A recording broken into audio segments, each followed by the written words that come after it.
Deep work. Rule number 4. Drain the shallows. In the summer of 2007, the software company 37 Signals, now called Basecamp, launched an experiment. They shortened the work week from 5 days to 4. Their employees seemed to accomplish the same amount of work with one less day, so they made this change permanent. Every year, from May through October, 37 Signal employees work only Monday to Thursday. As company co-founder Jason Fried quipped in a blog post about the decision, people should enjoy the weather in the summer. It didn't take long before the grumbles began in the business press. A few months after Fried announced his company's decision to make 4-day weeks permanent, journalist Tara Weiss wrote a critical piece for Popes titled, Why a 4-Day Work Week Doesn't Work. She summarized her problem with this strategy as follows. Packing 40 hours into 4 days isn't necessarily an efficient way to work. Many people find that 8 hours are tough enough. Requiring them to stay for an extra 2 could cause morale and productivity to decrease. Fried was quick to respond. In a blog post titled Forbes Misses the Point of the 4-Day Workweek, he begins by agreeing with the wise premise that it would be stressful for employees to cram 40 hours of effort into 4 days. But as he clarifies, that's not what he is suggesting. The point of the 4-day workweek is about doing less work, he writes. It's not about 4 10-hour days, it's about 4 normalish 8-hour days. This might seem confusing at first. Fried earlier claimed that his employees get just as much done in 4 days as in 5 days. Now, however, he is claiming that his employees are working fewer hours. How can both be true? The difference, it turns out, concerns the role of shallow work, as Fried expands. Very few people work even 8 hours a day. You are lucky if you get a few good hours in between all the meetings, interruptions, web surfing, office politics, and personal business that permeate the typical workday.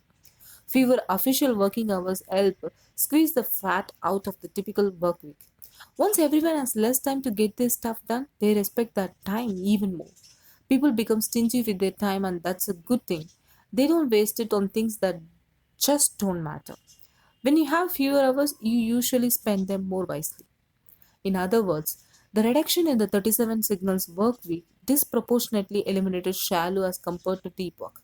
And because the latter was left largely untouched, the important stuff continued to get done. The shallow stuff that can seem so urgent in the moment turned out to be unexpectedly dispensable. A natural reaction to this experiment is to wonder what would happen if 37 had gone one step further. If eliminating hours of shallow work had little impact on the results produced, what would happen if they not only eliminated shallow work but then replaced this newly recovered time with more deep work? Fortunately, for our curiosity, the company soon put this bolder idea to the test as well. Fried had always been interested in the policies of technology companies like Google that gave their employees 20% of their time to work on self directed projects. While he liked this idea, he felt that carving one day out of an otherwise busy week was not enough to support the type of unbroken deep work that generates true breakthroughs. I would take 5 days in a row over 5 days, spread out over 5 weeks, he explained.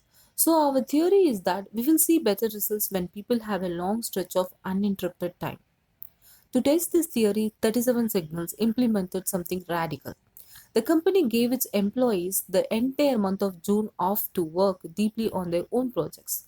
This month would be a period free of any shallow work obligations, no status meetings, no memos, and blessedly, no PowerPoint. At the end of the month, the company held a pitch day in which employees pitched the ideas they would be working on. Summarizing the experiment in an Inc. magazine article, Fry dubbed it a success. The pitch day produced two projects that were soon put into production: a better suite of tools for handling customer support and a data visualization system that helps the company understand how their customers use their products. These projects are predicted to bring substantial value to the company, but they almost certainly would not have been produced in the absence of the unobstructed deep work time provided to the employees. To tease out their potential required dozens of hours of unimpeded effort. How can we afford to put our business on hold for a month to mess around with new ideas? Fried asked rhetorically. How can we afford not to? 37 Signals experiment highlight an important reality. The shallow work that increasingly dominates the time and attention of knowledge workers is less vital than it often seems in the moment. For most businesses, if you eliminated significant amount of this shallowness, their bottom line would likely remain unaffected. And as Jason Fry discovered, if you not only eliminate shallow work but also replace this recovered time with more of the deep alternative, not only will the business continue to function, it can become more successful. This rule asks you to apply this insight to your personal work life. The strategies that follow are designed to help you ruthlessly identify the shallowness in your current schedule, then cull it down to minimal levels, leaving more time for the deep efforts that ultimately matter most. Before diving into the detail of these strategies, however, we should first confront the reality that there is a limit to this anti shallow thinking. The value of deep work vastly outweighs the value of shallow, but this doesn't mean that you must quixotically pursue a schedule in which all of your time is invested in depth. For one thing, a non trivial amount of shallow work is needed to maintain most knowledge work jobs. You might be able to avoid checking your email every 10 minutes, but you won't likely last long if you never respond to important messages. In this sense, we should see the goal of this rule as taming shallow work's footprint in your schedule, not eliminating it. Then there is the issue of cognitive capacity. Deep work is exhausting because it pushes you toward the limit of your abilities. Performance psychologists have extensively studied how much such efforts can be sustained by an individual in a given day. In their seminal paper on deliberate practice, Anders Ericsson and his collaborators survey these studies. They note that for someone new to such practice, an hour a day is a reasonable limit. For those familiar with the rigors of such activities, the limit expands to something like 4 hours, but rarely more. The implication is that once you have hit your deep work limit in a given day, you will experience diminishing rewards if you try to cram in more. Shallow work, therefore, doesn't become dangerous until after you add enough to begin to crowd out your bounded deep efforts for the day. At first, this caveat might seem optimistic. The typical workday is 8 hours. The most adapted deep thinker cannot spend more than 4 of these hours in the state of true depth. It follows that you can safely spend half the day wallowing in the shallows without adverse effect. The danger missed by this analysis is how easily this amount of time can be consumed, especially once you consider the impact of meetings, appointments, calls, and other scheduled events. For many jobs, this time drains can leave you with surprisingly little time left for solo work. My job, as a professor, for example, is traditionally less plagued by such commitments, but even so, they often take large chunks out of my time, especially during the academic year. Turning to a random day in my calendar from the previous semester, for example, I see had a meeting from 11 to 12, another from 1 to 2:30, and a class to teach from 3 to 5. My 8-hour workday in this example is already reduced by 4 hours. Even if I squeezed all remaining shallow work, emails, tasks into a single off hour, I would still fall short of the goal of 4 hours of daily deep work. Put another way, even though we are not capable of spending a full day in a state of blissful depth, this reality shouldn't reduce the urgency of reducing shallow work, as the typical knowledge workday is more easily fragmented than many suspect. To summarize, I am asking you to treat shallow work with suspicion because its damage is often vastly underestimated and its importance vastly overestimated. This type of work is inevitable, but you must keep it confined to a point where it doesn't impede your ability to take full advantage of the deeper efforts that ultimately determine your impact. The strategies that follow will help you act on this reality. Schedule every minute of your day. If you are between the ages of 25 and 34-year-old and live in Britain, you likely watch more television than you realize. In 2013, the British TV Licensing Authority surveyed television watchers about their habits. The 25 to 34-year-olds taking the survey estimated that they spend somewhere between 15 and 16 hours per week watching TV. This sounds like a lot, but it's actually a significant underestimate. We know this because when it comes to television watching habits, we have access to the ground truth. The broadcaster's Audience Research Board places meters in a representative sample of households. This meters record without bias or wishful thinking exactly how much people actually watch. The 25 to 34-year-olds who thought they watched 15 hours a week, it turns out watch more like 28 hours. This bad estimate of time usage is not unique to British television watching. When you consider different groups self estimating different behaviors, similar gaps stubbornly remain. In a Wall Street Journal article on the topic, business writer Laura Vanderkamp pointed out several more such examples. A survey by the National Sleep Foundation revealed that Americans think they are sleeping on average somewhere around 7 hours a night. The American Time Use Survey, which has people actually measure their sleep, corrected this number to 8.6 hours. Another study found that people who claim to work 60 to 64 hours per week were actually averaging more like 44 hours per week, while those claiming to work more than 75 hours were actually working less than 55.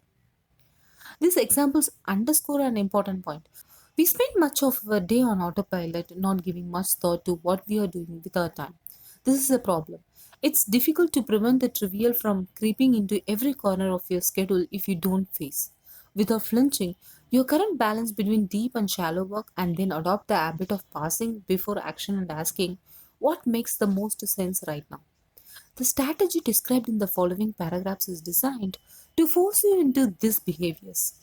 It's an idea that might seem extreme at first but will soon prove indispensable in your quest to take full advantage of the value of deep work.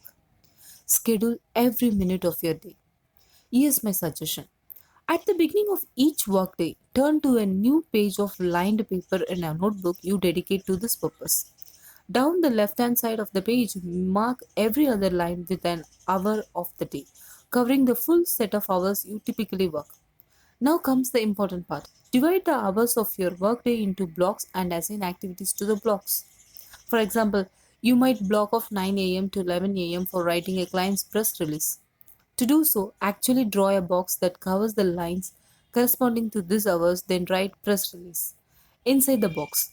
Not every block need to be dedicated to a work task. There might be time blocks for lunch or relaxation breaks. To keep things reasonably clean, the minimum length of a block should be 30 minutes. This means, for example, that instead of having unique small box for each small task on your plate for the day, respond to boss emails, submit reimbursement form, ask Carol about report. You can batch similar things into more generic task block. You might find it useful in this case to draw a line from a task block to the open right hand side of the page where you can list out the full set of small tasks you plan to accomplish in that block. When you are done scheduling your day, every minute should be part of your block. You have, in effect, given every minute of your workday a job. Now, as you go through your day, use this schedule to guide you. It's here, of course, that most people will begin to run into trouble. Two things can go wrong with your schedule once the day progresses. The first is that your estimates will prove wrong. You might put aside 2 hours for writing a press release, for example, and in reality, it takes 2.5 hours. The second problem is that you will be interrupted and new obligations will unexpectedly appear on your plate. These events will also break your schedule. This is okay. If your schedule is disrupted, you should, at the next available moment, take a few minutes to create a revised schedule for the time that remains in the day. You can turn into a new page. You can erase and redraw blocks or as I do. Cross out the blocks of the remainder of the day and create new blocks to the right of the old ones on the page. On some days, you might rewrite your schedule off a dozen times. Don't despair if this happens. Your goal is not to stick to a given schedule at all cost. It's instead to maintain at all times a thoughtful say in what you are doing with your time going forward, even if these decisions are reworked again and again as the day unfolds. If you find that schedule revisions become overwhelming in their frequency, there are a few tactics that can inject some more stability. First, you should recognize that almost definitely you're going to underestimate the at first how much time you require for most things. When people are new to this habit, they tend to use their schedule as an incarnation of wishful thinking, a best case scenario for the day. Over time, you should make an effort to accurately predict the time task will require. The second tactic that helps is the use of overflow conditional blocks. If you are not sure how long a given activity might take, block off the expected time, then follow this with an additional block that has a split purpose. If you need more time for the preceding activity, use this additional block to keep working on it. If you finish the activity on time, however, have an alternate use already assigned for the extra block. This allows unpredictability in your day without requiring you to keep changing your schedule on paper. For example, returning to our press release example, you might schedule 2 hours for writing the press release, but then follow it by an additional hour block that you can use to keep writing the release if needed, but otherwise assign to catching up with email. The third tactic I suggest is to be liberal with your use of task block. Deploy many throughout your day and make them longer than required to handle the task you plan in the morning. Lots of things come up during the typical knowledge worker's day. Having regularly recurring blocks of time to address these surprises keeps things running smoothly. Before leaving you to put this strategy in practice, I should address a common objection. In my experience, pitching the values of daily schedules, I have found that many people worry that this level of planning will become burdensomely restrictive. Here, for example, is part of a comment from a reader named Joseph on a blog's post I wrote on this topic. I think you fair understate the role of uncertainty. Our readers applying these observations too seriously to the point of an obsessive relationship with one schedule that seems to exaggerate the importance of minute counting over getting lost in activities, which, if we are talking about artists, is often the only really sensible course of action. I understand these concerns, and Joseph is certainly not the first to raise them. Fortunately, however, they are also easily addressed. In my own daily schedule discipline, in addition to regularly scheduling significant blocks of time for speculative thinking and discussion, I maintain a rule that if I stumble onto an important insight, then this is a perfectly valid reason to ignore the rest of my schedule for the day. I can then stick with this unexpected insight until it loses steam. At this point, I will step back and rebuild my schedule for any time that remains in the day. In other words, I not only allow spontaneity in my schedule, I encourage it. Joseph's critique is driven by the mistaken idea that the goal of a schedule is to force your behavior into a rigid plan. This type of scheduling, however, isn't about constraint, it's instead about thoughtfulness. It's a simple habit that forces you to continually take a moment throughout your day and ask, what makes sense for me to do with the time that remains? It's the habit of asking that returns results, not your unyielding fidelity to the answer. I would go so far as to argue that someone following this combination of comprehensive scheduling and the willingness to adapt or modify the plan as needed will likely experience more creative insights than someone who adapts a more traditionally spontaneous approach where the day is left open and unstructured. Without structure, it's easy to allow your time to devolve into the shallow email, social media, web surfing. This type of shallow behavior, though satisfying in the moment, is not conducive to creativity. With structure, on the other hand, you can ensure that you regularly schedule blocks to grapple with a new idea or work deeply on something challenging or brainstorm for a fixed period, the type of commitment more likely to instigate innovation. And because you are willing to abandon your plan when an innovative idea arises, you are just as well suited as the distracted creative to follow up when the muse strikes. To summarize, the motivation for this strategy is the recognition that a deep work habit requires you to treat your time with respect. A good first step toward this respectful handling is the advice outlined here. Decide in advance what you're going to do with every minute of your workday. It's natural at first to resist this idea as it's undoubtedly easier to continue to allow the twin forces of internal whim and external request to drive your schedule. But you must overcome this distrust of structure if you want to approach your true potential as someone who creates things that matter. Quantify the depth of every activity. An advantage of scheduling your day is that you can determine how much time you are actually spending in shallow activities. Extracting this insight from your schedules, however, can become tricky in practice as it's not always clear exactly how shallow you should consider a given task. To expand on this challenge, let's start by reminding ourselves of the formal definition of shallow work that I introduced in the introduction. Shallow work. Non cognitively demanding, logistical style tasks often performed while distracted. These efforts tend not to create much new value in the world and are easy to replicate. Some activities clearly satisfy this definition. Checking email, for example, or scheduling a conference call is unquestionably shallow in nature, but the classification of other activities can be more ambiguous. Consider the following task. Example number 1. Editing a draft of an academic article that you and a collaborator will soon submit to a journal. Example number 2. Building a PowerPoint presentation about this quarter's sales figures. Example number 3. Attending a meeting to discuss the current status of an important project and to agree on the next steps. It's not obvious at first how to categorize these examples. The first two describe tasks that can be quite demanding, and the final example seems important to advance a key work objective. The purpose of this strategy is to give you an accurate metric for resolving such ambiguity, providing you with a way to make clear and consistent decisions about where given work tasks fall on the shallow to deep scale. To do so, it asks that you evaluate activities by asking a simple question. How long would it take to train a smart, recent college graduate with no specialized training in my field to complete this task? To illustrate this approach, let's apply this question to our examples of ambiguous tasks. Analyzing example number 1.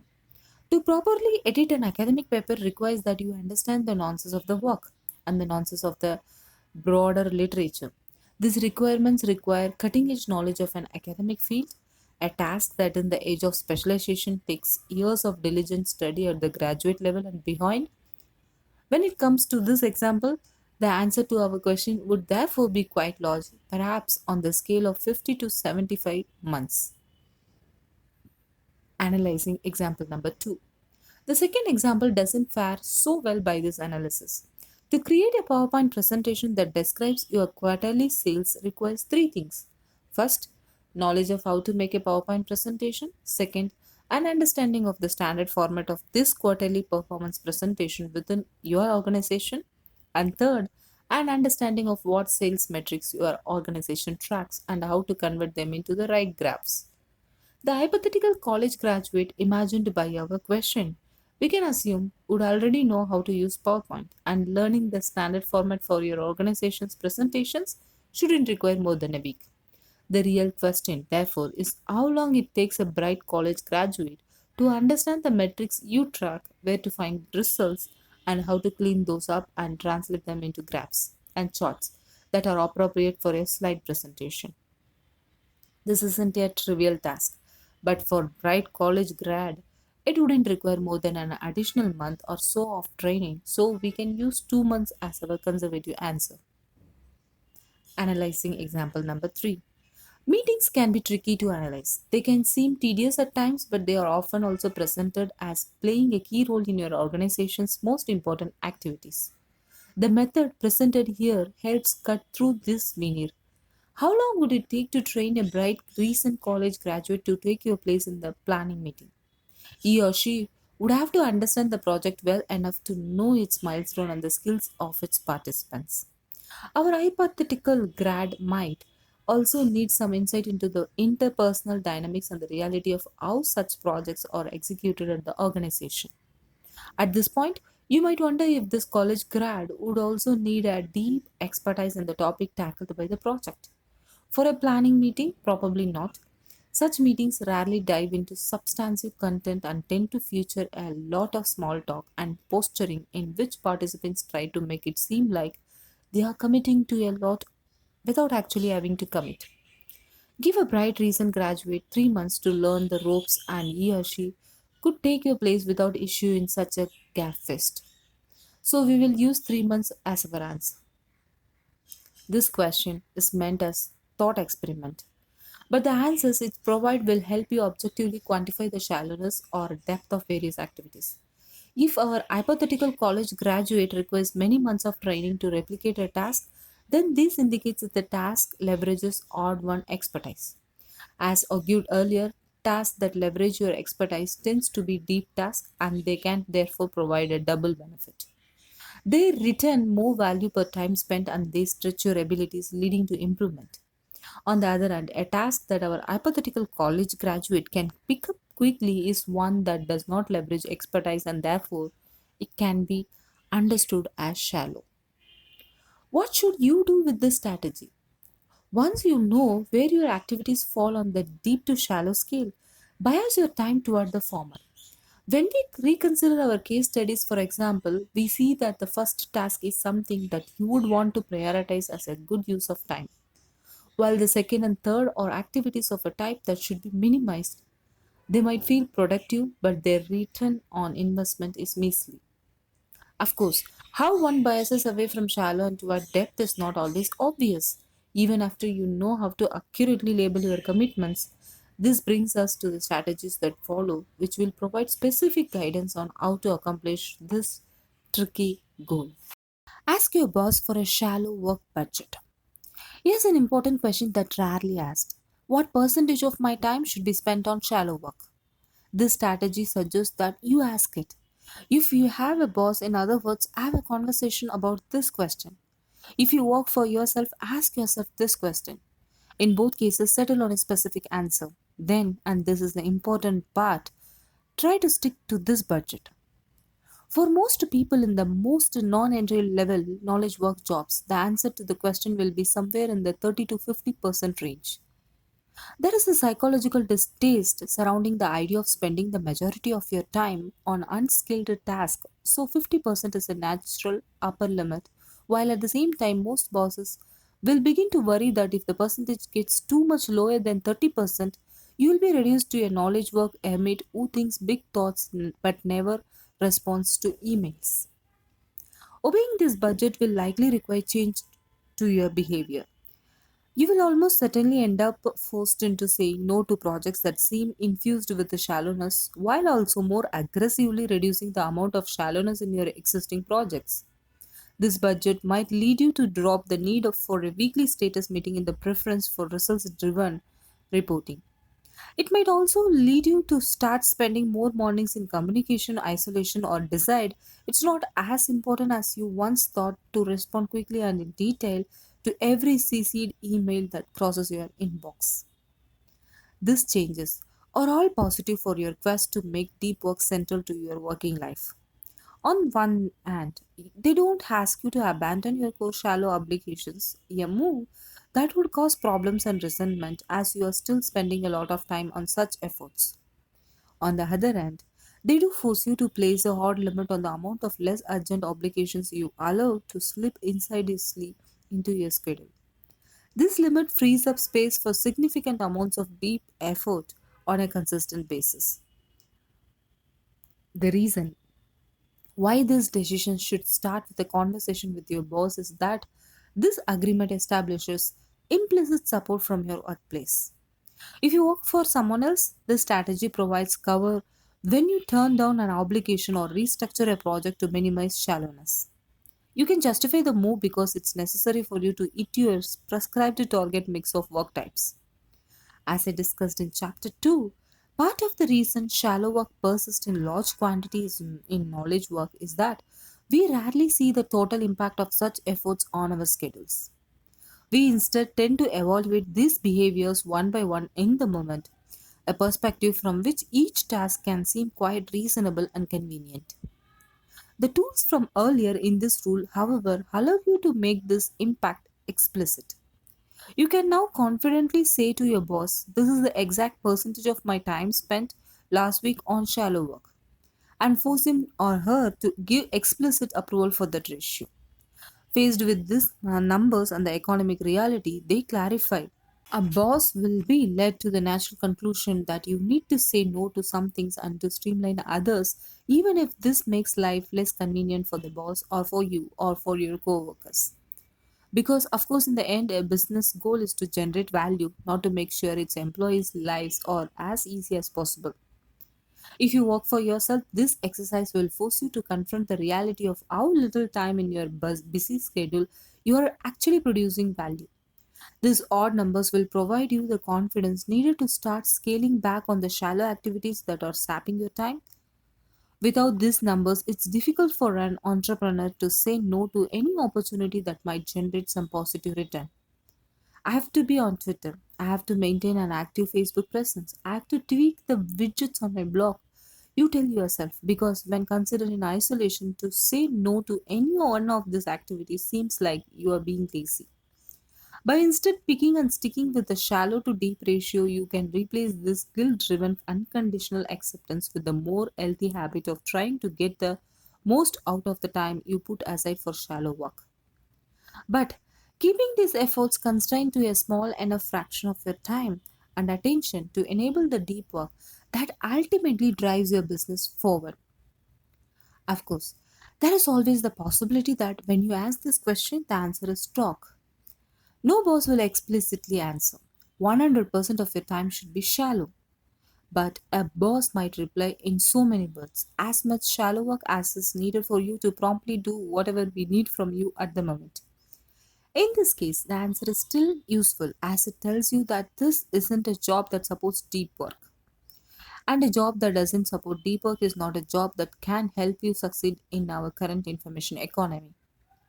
You should, in this case, thank the boss for the feedback and then promptly start planning how you can transition into a new position that values depth. Finish your work by 5:30. In the 7 days preceding my first writing these words, I participated in 65 different email conversations.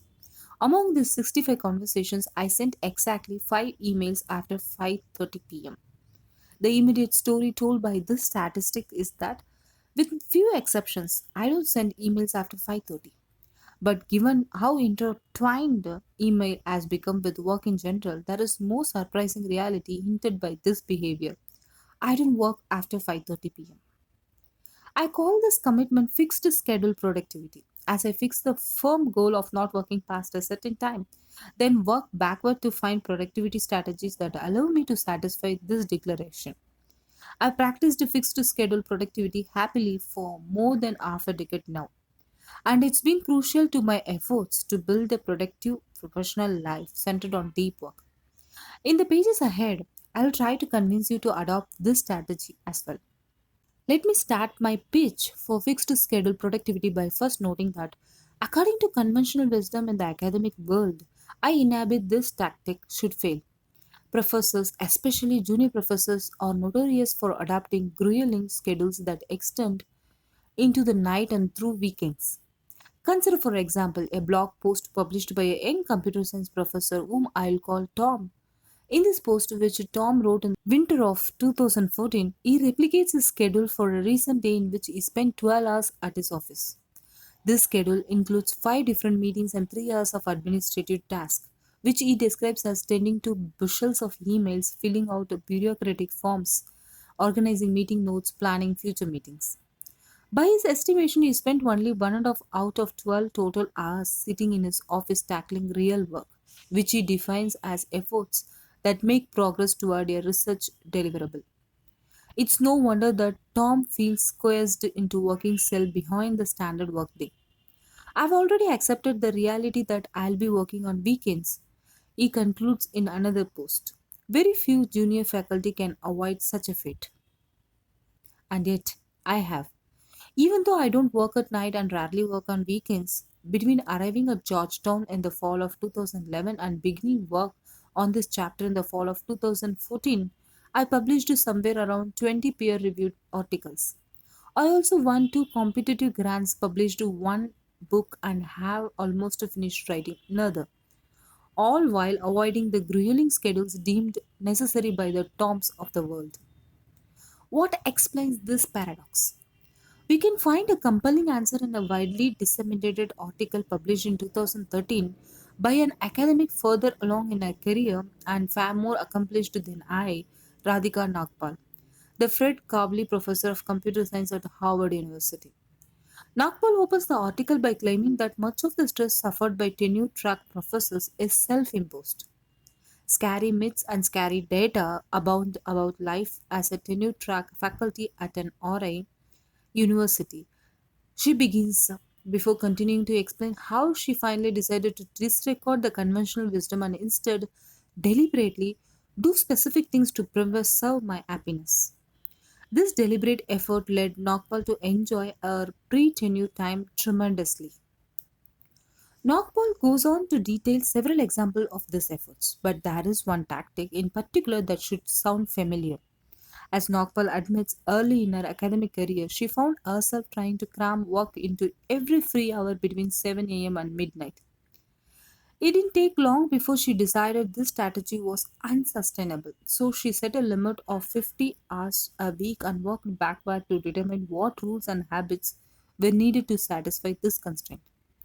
Nagpal, in other words, deployed a fixed schedule productivity. We know the strategy didn't hurt her academic career as she ended up earning tenure on schedule and then jumping to the full professor level after only 3 additional years. How did she pull this off? According to her article, one of the main techniques for respecting our hour limit was to set drastic quotas on the major sources of shallow endeavors in her academic life.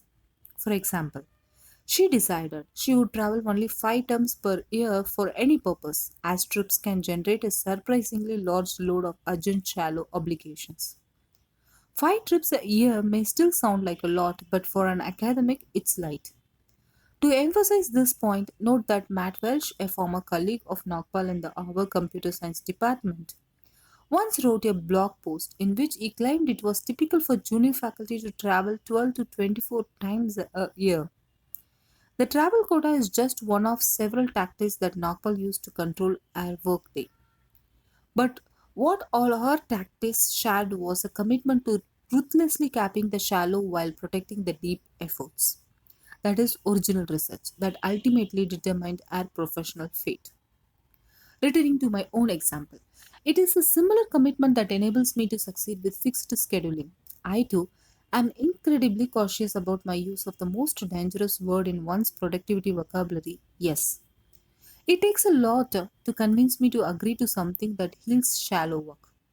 If you ask for my involvement in university businesses that is not absolutely necessary, I might respond with the defense I learned from the department chair who hired me.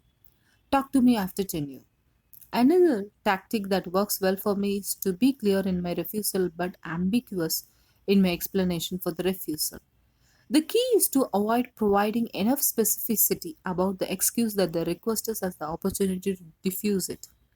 If, for example, I turned down a time consuming speaking invitation with the excuse that I have other trips scheduled for around the same time, I didn't provide details, which might leave the requesters the ability to suggest a way to fit his or her event into my existing obligations.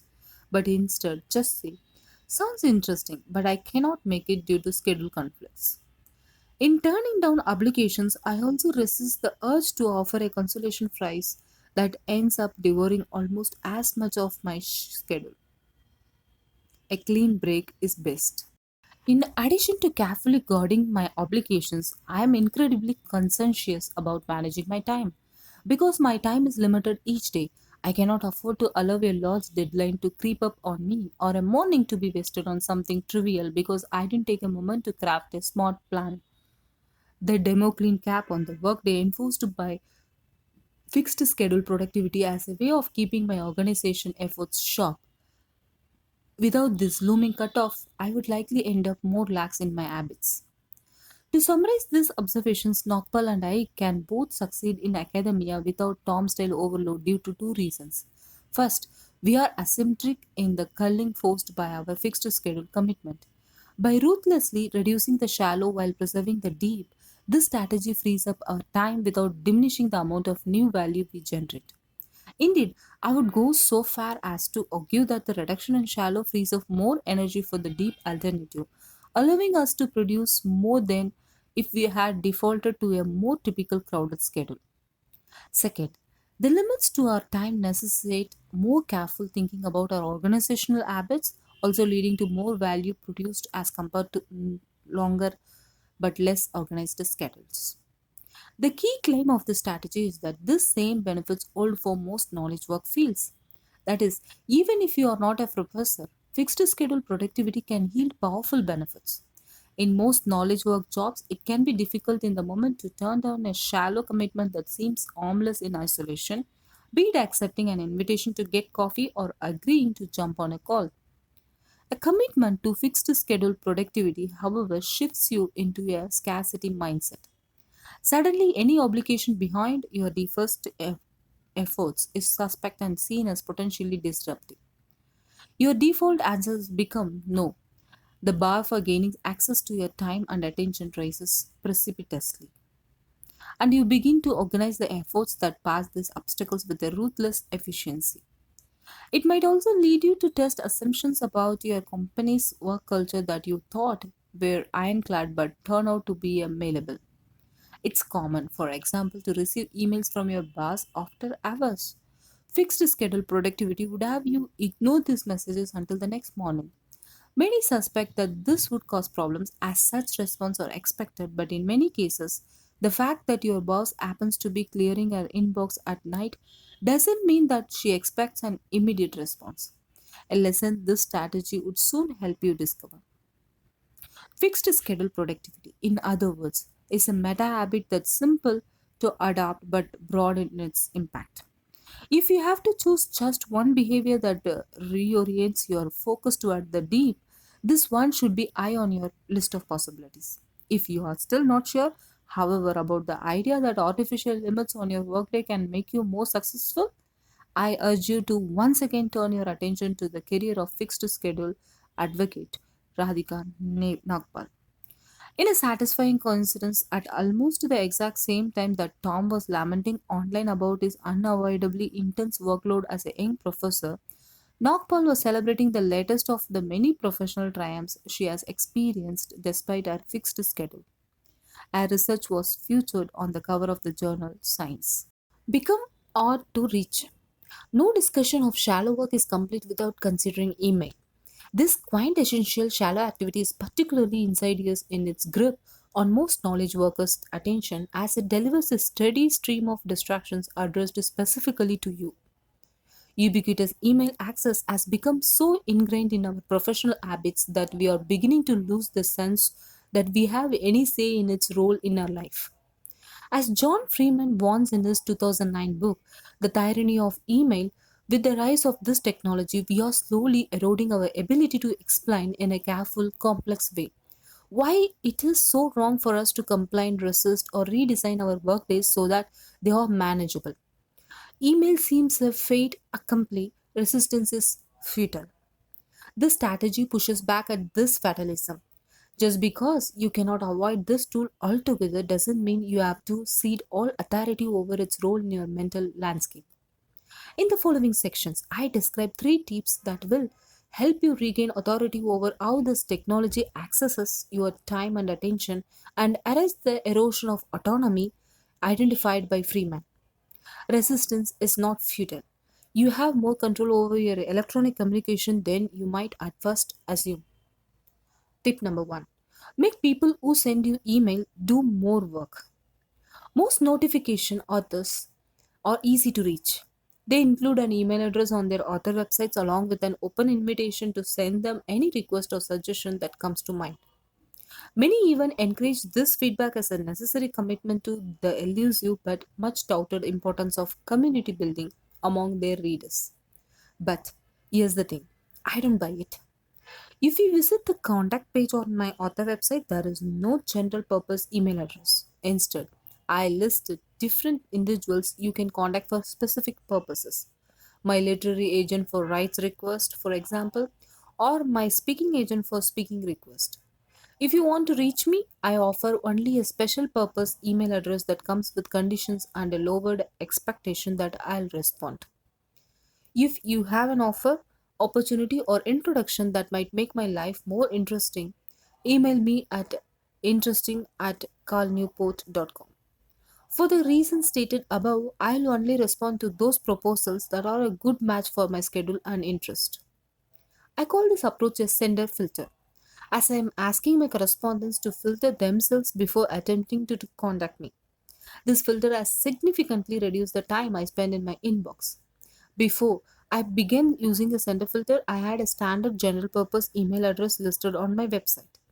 Not surprisingly, I used to receive a large volume of long emails asking for advice on specific student or career question. I like to help individuals, but this request became overwhelming. They didn't take the senders long to craft, but they would require a lot of explanation and writing on my part to respond. My sender filter has eliminated most such communication, and in doing so, has drastically reduced the number of messages I encounter in my writing inbox. As for my own interest in helping my readers, I now redirect this energy towards settings I carefully choose to maximize impact. Instead of allowing any student in the world to send me a question, for example, I now work closely with a small number of student groups where I am quite accessible and can offer more substantial and effective mentoring. Another benefit of a sender filter is that it resets expectations. The most crucial line in my description is the following: I'll only respond to those proposals that are a good match for my schedule and interest. This seems minor, but it makes a substantial difference in how my correspondents think about their messages to me. The default social convention surrounding email is that unless you are famous, if someone sends you something, you owe them or her a response.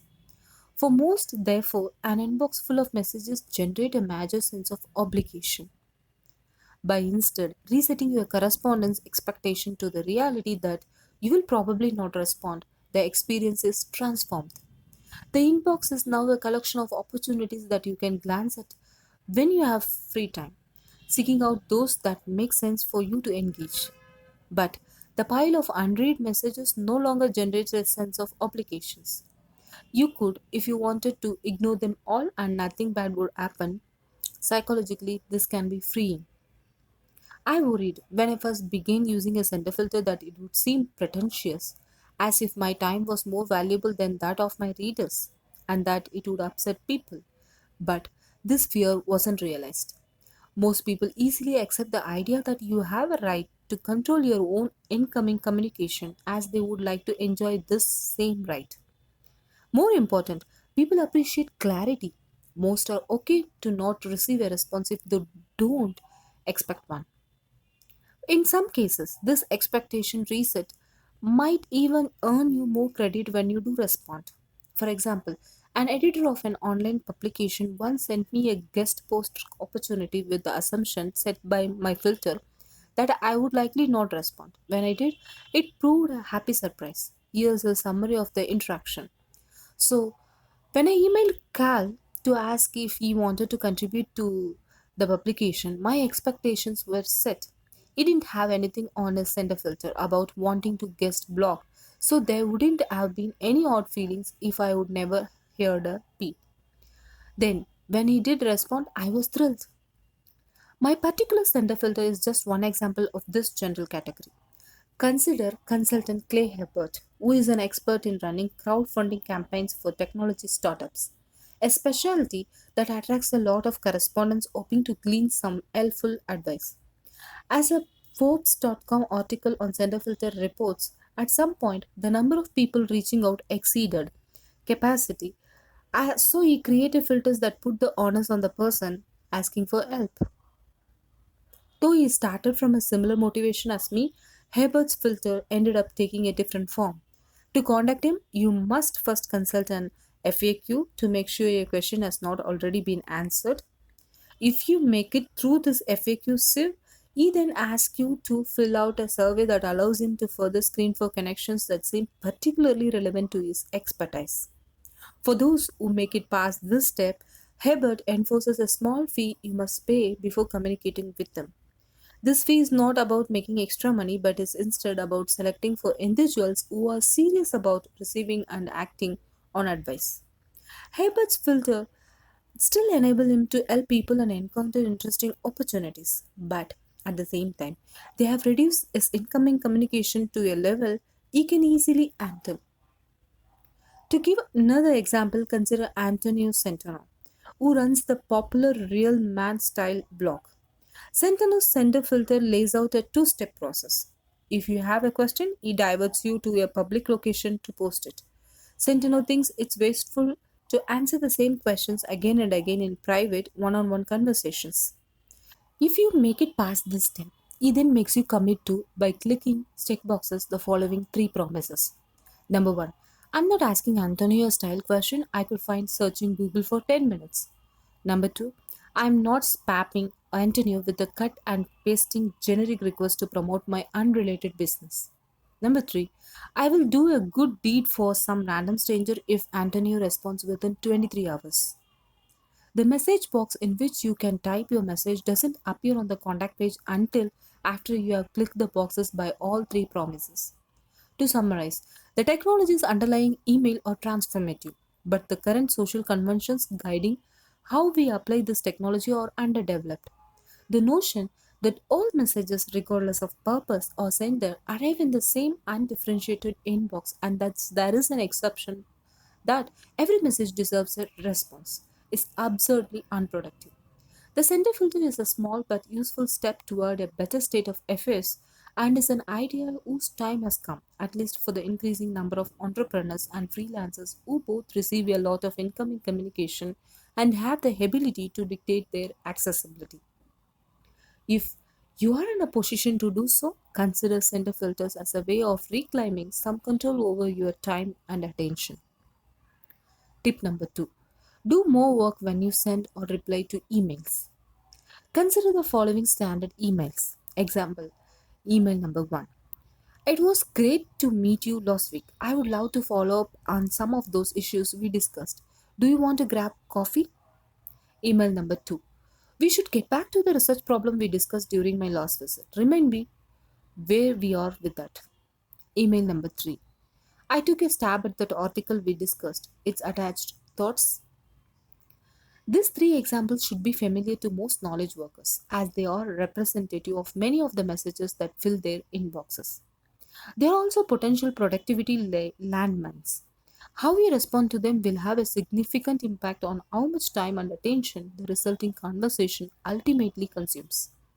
In particular, interrogative emails like this generate an initial instinct to dash off the quickest possible response that will clear the message temporarily out of your inbox. A quick response will, in the short term, provide you with some minor relief because you are bouncing the responsibility implied by the message off your coat and back onto the sentence. This relief, however, is short lived, as this responsibility will continue to bounce back again and again, continually sapping your time and attention. I suggest, therefore, that the right strategy when faced with a question of this type is to pause a moment before replying and take the time to answer the following key prompt. What is the project represented by this message and what is the most efficient in terms of messages generated process for bringing this project to a successful conclusion?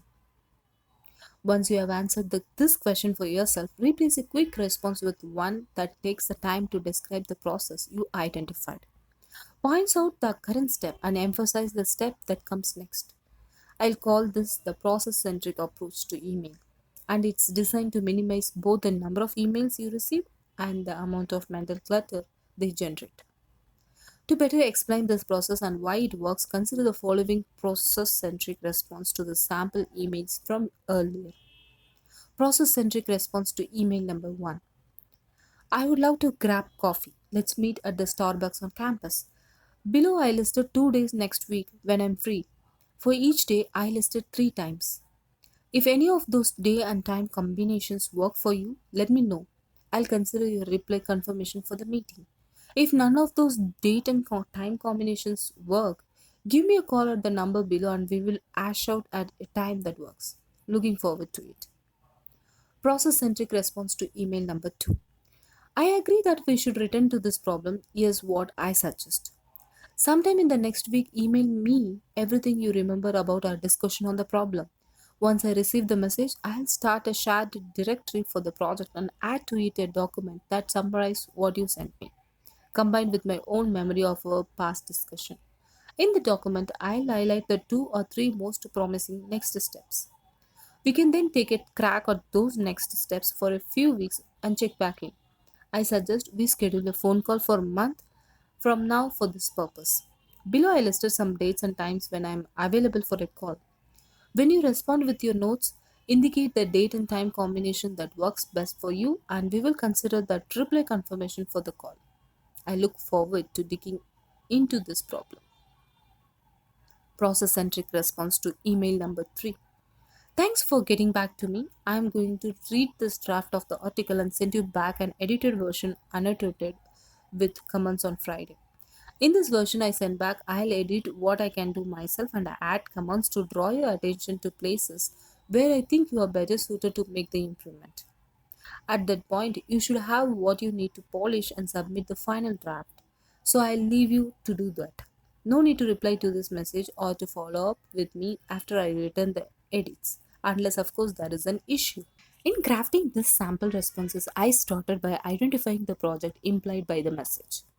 Notice the word project is used loosely here. It can cover things that are large and obviously projects, such as making progress on a research problem, but it applies just as easily to small logistic challenges like setting up a coffee meeting. I then took a minute or two to think through a process that gets us from the current state to a desired outcome with the minimum of messages required.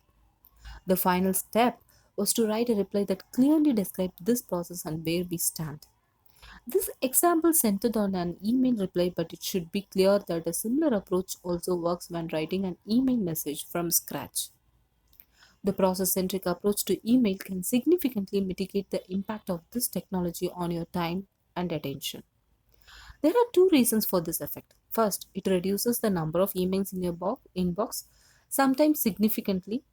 This in turn reduces the time you spend in your inbox and reduce the brain power you must expend when you do. Second, to steal terminology from David Allen, a good process centric message immediately closes the loop with respect to the project at hand. When a project is initiated by an email that you send or receive, it squats in your mental landscape, becoming something that's on your plate, in the sense that it has been brought to your attention and eventually needs to be addressed. This method closes this open loop as soon as it forms. By working through the whole process, adding to your task list and calendar any relevant commitments on your part, and bringing the other party up to speed, your mind can reclaim the mental real estate the project once demanded.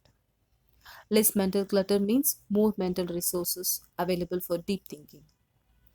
Process centric emails might not seem natural at first. For one thing, they require that you spend more time thinking about your messages before you compose them. In the moment, this might seem like you are spending more time on email. But the important point to remember is that the extra 2 or 3 minutes you spend at this point will save you many more minutes reading and responding to unnecessary extra messages later. The other issue is that process centric messages can seem stilted and overly technical. The current social conventions surrounding email promote a conversational tone that clashes with the more systematic schedules or decision trees commonly used in process centric communication. If this concerns you, I suggest that you add a longer conversational preamble to your messages. You can even separate the process centric portion of the message from the conversational opening with a divider line or label it proposed next steps so that its technical tone seems more appropriate in context. In the end, these minor hassles are worth it. By putting more thought upfront into what's really being proposed by the email messages that flit in and out of your inbox, you'll greatly reduce the negative impact of this technology on your ability to do work that actually matters. Tip number 3, don't respond. As a graduate student at MIT, I had the opportunity to interact with famous academics. In doing so, I noticed that many shared a fascinating and somewhat rare approach to email. The default behavior when receiving an email message is to not respond. Over time, I learned the philosophy driving this behavior. When it comes to email, they believed it's the sender's responsibility to convince the receiver that a reply is worthwhile. If you didn't make a convincing case and sufficiently minimize the effort required by the professor to respond, you didn't get a response. For example, the following email would likely not generate a reply with many of the famous names at the institute. Hi, Professor. I would love to stop by sometime to talk about topic X. Are you available? Responding to this message requires too much work. Also, there is no attempt to argue that this chat is worth the professor's time. With his critics in mind, here's a version of the same message that would be more likely to generate a reply. Hi, Professor. I'm working on a project similar to Topic X with my advisor, Professor Y. Is it okay if I stop by in the last 15 minutes of your office hours on Thursday to explain what we are up to in more detail and see if it might complement your current project? Unlike the first message, this one makes a clear case for why this meeting makes sense and minimize the effort needed from the receiver to respond. This tip asks that you replicate to the extent feasible in your professional context this professorial ambivalence to email. To help you in this effort, try applying the following three rules to sort through which messages require a response and which do not. Professorial email sorting. Do not reply to an email message if any of the following applies. It's ambiguous or otherwise makes it odd for you to generate a reasonable response. Second, it's not a question or a proposal that interests you. 3. Nothing really good would happen if you did respond, and nothing really bad would happen if you didn't. In all cases, there are many obvious exceptions. If an ambiguous message about a project you don't care about comes from your company CEO, for example, you will respond. But looking behind these exceptions, this professorial approach asks you to become way more ruthless when deciding whether or not to click reply. This tip can be uncomfortable at first because it will cause you to break a key convention currently surrounding email replies or assumed regardless of the relevance or appropriateness of the message. There is also no way to avoid that some bad things will happen if you take this approach. At the minimum, some people might get confused or upset, especially if they have never seen standard email conventions questioned or ignored. Here's the thing, this is okay. As the author Tim Ferriss once wrote, develop the habit of letting small bad things happen. If you don't, you will never find time for the life changing big things. It should comfort you to realize that, as the professor at MIT discovered, people are quick to adjust their expectations to the specifics of your communication habits. The fact you didn't respond to their hastily scribed messages is probably not a central event in their lives. Once you get past the discomfort of this approach, you will begin to experience its rewards.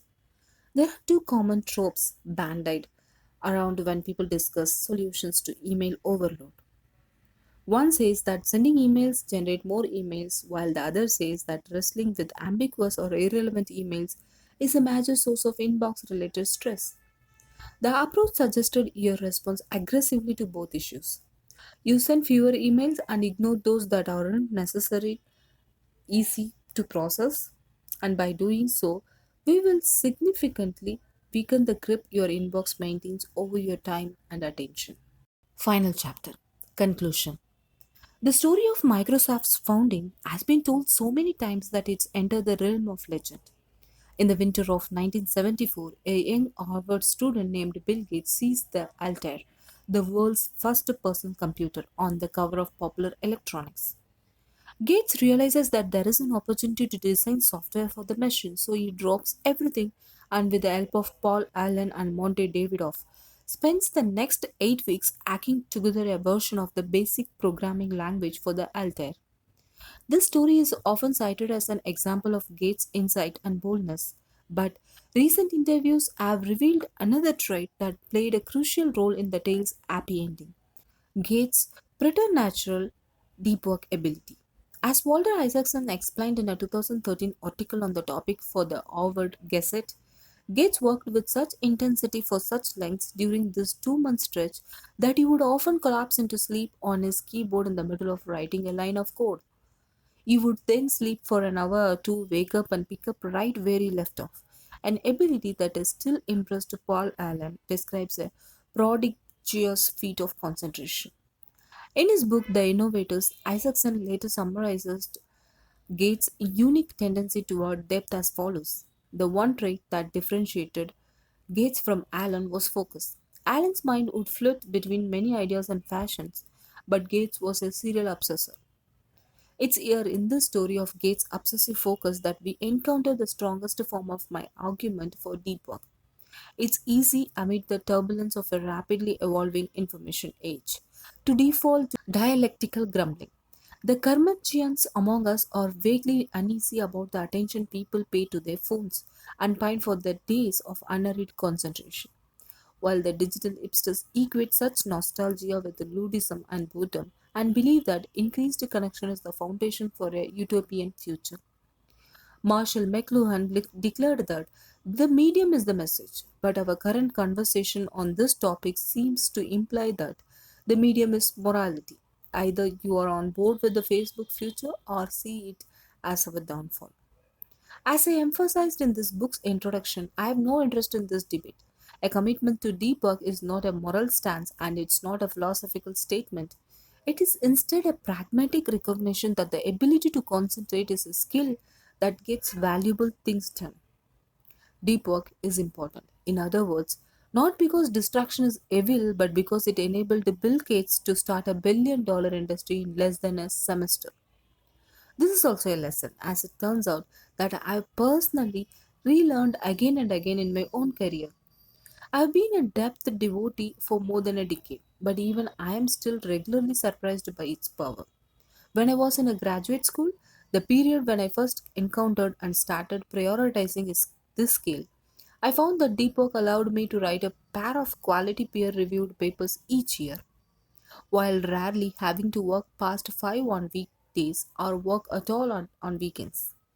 As I neared my transition to professorship, however, I began to worry. As a student and a postdoc, my time commitments were minimal, leaving me most of my day to shape as I desired. I knew I would lose this luxury in the next phase of my career, and I wasn't confident in my ability to integrate enough deep work into this more demanding schedule to maintain my productivity. Instead of just stewing in my anxiety, I decided to do something about it. I created a plan to bolster my deep work muscles. These training efforts were deployed during my last 2 years at MIT, while I was a postdoc starting to look for professor positions. My main tactic was to introduce artificial constraints on my schedule so as to better approximate the more limited free time I expected as a professor. In addition to my rule about not working at night, I started to take extended lunch breaks in the middle of the day to go for a run and then eat lunch back at my apartment. I also signed a deal to write my fourth book, So Good They Cannot Ignore You, during this period, a project, of course, that soon levied its own intense demands on my time. To compensate for these new constraints, I refined my ability to work deeply. Among other methods, I began to more carefully block out deep work hours and preserve them against incursion. I also developed an ability to carefully work through thoughts during the many hours I spent on foot each week, and became obsessive about finding disconnected locations conducive to focus. During the summer, for example, I would often work under the dome in Barker Engineering Library, a pleasingly cavernous location that becomes too crowded when class is in session. And during the winter, I sought more obscure location for some silence, eventually developing a preference for the small but well appointed Lewis Music Library. At some point, I even bought a $50 high end grid lined lab notebook to work on mathematical proofs, believing that its expense would induce more care in my thinking. I ended up surprised by how well this recommitment to depth ended up working. After I had taken a job as a computer science professor at Georgetown University in the fall of 2011, my obligations did in fact drastically increase. But I had been training for this moment. Not only did I preserve my research productivity, it actually improved. My previous rate of 2 good papers a year, which I maintained as an unencumbered graduate student, leaped to 4 good papers a year on average once I became a much more encumbered professor. Impressive as this was to me, however, I was soon to learn that I had not yet reached the limits of what deep work could produce. This lesson would come during my third year as a professor. During my third year at Georgetown, which spanned the fall of 2013 through the summer of 2014, I turned my attention back to my deep work habits, searching for more opportunities to improve. A big reason for this recommitment to depth is the book you are currently reading, most of which was written during this period.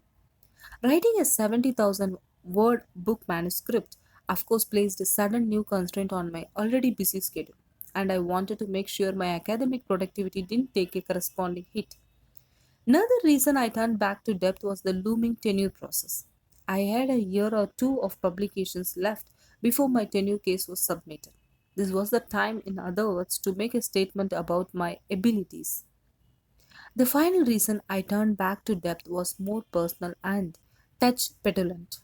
I had applied and been rejected for a well respected grant that many of my colleagues were receiving.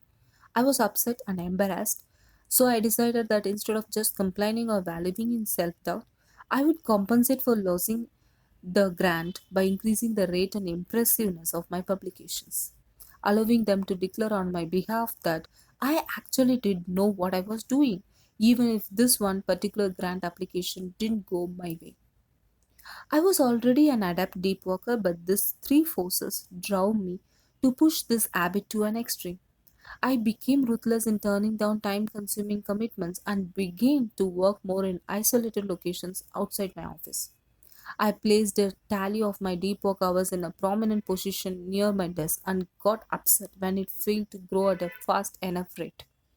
Perhaps most impactful, I returned to my MIT habit of working on problems in my head whenever a good time presented itself, be it walking the dog or commuting. Whereas earlier I tended to increase my deep work only as a deadline approached. This year I was relentless. Most every day of my most every week I was pushing my mind to grapple with results of consequence, regardless of whether or not a specific deadline was near. I solved proofs on subway rides and while shoveling snow. When my son napped on the weekend, I would pace the yard thinking, and when stuck in traffic, I would methodically work through problems that were stymieing me. As this year progressed, I became a deep work machine, and the result of this transformation caught me off guard. During the same year that I wrote a book and my oldest son entered the terrible twos, I managed to more than double my average academic productivity, publishing 9 peer reviewed papers, all the while maintaining my prohibition on work in the evenings. I'm the first to admit that my year of extreme depth was perhaps a bit too extreme. It proved cognitively exhausting, and going forward, I will likely moderate this intensity. But this experience reinforces the point that opened this conclusion. Deep work is way more powerful than most people understand. It's a commitment to this skill that allowed Bill Gates to make the most of an unexpected opportunity to create a new industry, and that allowed me to double my academic productivity the same year I decided to concurrently write a book. To leave the distracted masses to join the focused few, I'm arguing is a transformative experience. The deep life, of course, is not for everybody. It requires hard work and drastic changes to your habits. For many, there is a comfort in the artificial busyness of rapid email messaging and social media posturing, while the deep life demands that you leave much of that behind. There is also an uneasiness that surrounds any effort to produce the best things that you are capable of producing, as this forces you to confront the possibility that your best is not yet that good. It's safer to comment on our culture than to step into the Rooseveltian ring and attempt to wrestle it into something better. But if you are willing to sidestep these comforts and fears and instead struggle to deploy your mind to its fullest capacity to create things that matter, then you will discover, as others have before you, that depth generates a life rich with productivity and meaning. In part 1, I quoted writer Winfred Gallagher saying, I will live the focused life because it's the best kind there is. I agree. So does Bill Gates. And hopefully, now that you have finished this book, you agree too.